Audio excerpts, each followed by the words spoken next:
waxaan u mahadnaqayaa marka hore wasaaradda maalgashiga iyo wasaaradda madaxtooyada oo gacan siisay iyo ciddii kale gacan siisayba in shirkani uu qabsoomo. waxaan kaloo u mahadnaqayaa 80ka maalgashade ee maanta ka soo qayb galay shirkan ee ka kala yimi 23 dal ee dunida ka tirsan. waxaan leeyahay waa mahadsantihiin. horeba inkastaan ugu mahadnaqay waxaan kaloo u mahadnaqayaa mar labaad DP World oo runtii 10 sano ka hor ayay gashadeen dekedda berbera $400 milyan. taasi waxay soo jiidisay indhaha adduunka.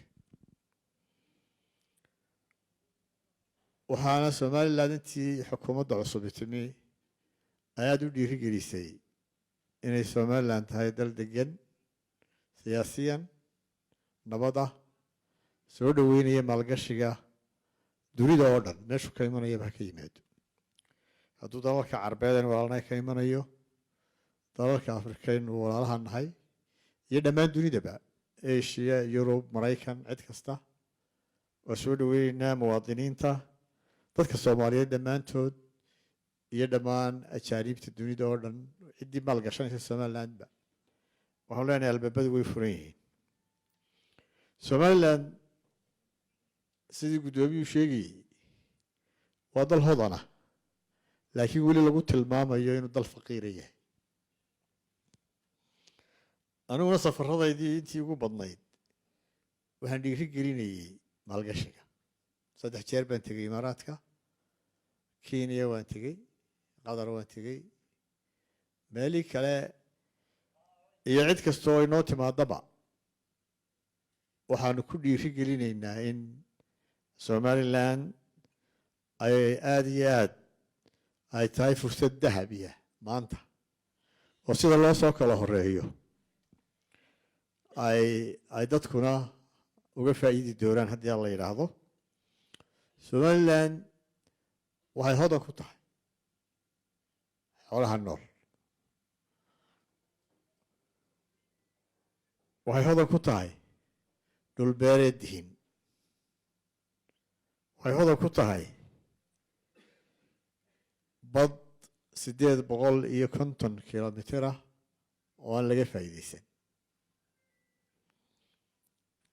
waxay hodan ku tahay waxyaabaha laga dhaliyo enerjiga nadiifta ah, hadday dabeyl tahay, hadday qorax tahay, hadday hydrogen tahay. waxay hodan ku tahay meelaha munaasibka ku ah dalxiiska.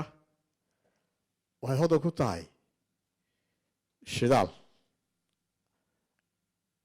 100kii sano ugu dambeeyay lahaa waa la soo saarayaa aan cid soo saarin. waxay hodan ku tahay gaas, laakiin weli noomay suurto gelin iyadoo macdanaha kala duwan qiyaastooda lama yaqaano. laakiin waxaynu rumaysannahay in dahabkii waa la soo saaraa imaka, inkastoo maalgelin weyn oo tii aanu doonaynay aanay ahayn, laakiin shirkadaha maalgeliyey ee yaryar waa u mahadnaqaynaa. cid kasta waxaa macdanaha ugu qaalisan dunida oo ay ka buuxaan. Dr. Bailey markuu imika hadlayay wuxuu yidhi you name it you get it.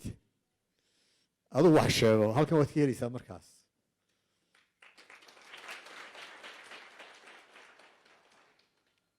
waxaan soo dhaweynaynaa financial sector-ka, hadday yihiin bangiyada, hadday yihiin shirkadaha caymiska internationalka. waddankani waxaas leeyahay hadduu helo de investmentka saxda ah wuxuu noqon doonaa dalalka ugu qanisan dunida haddii aan la yidhaahdo. waxaan xasuustay xikmadihii abwaan hadraawi.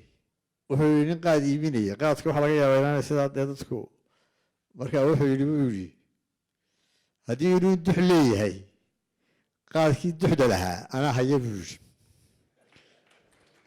waxaan leenahay hadday investmentku uu duxu yeelanayo ka Soomaaliland geliya ugu dux badan doona asalaamu calaykum waraxmatullaahi wabarakaatu farxadda iyo wadajirka qoyskaagu waa adeegsiga xawaaraha sare leh ee internetka Telesom Fiber ku xooji ganacsigaaga internet xawaare sare leh oo aan kala go'ayn shirkadda Telesom waxay casriyeyn kuugu samaysay internetka fiberka guryaha iyo ganacsigaba si aad u soo gashato fiberka Telesom booqo xarunta kuugu dhow amba ka dalba website-ka telesom.com sidoo kale waxaad garaaci kartaa lambarka xidig 121 Telesom Fiber waa internetka ugu xawaaraha sareeya dalka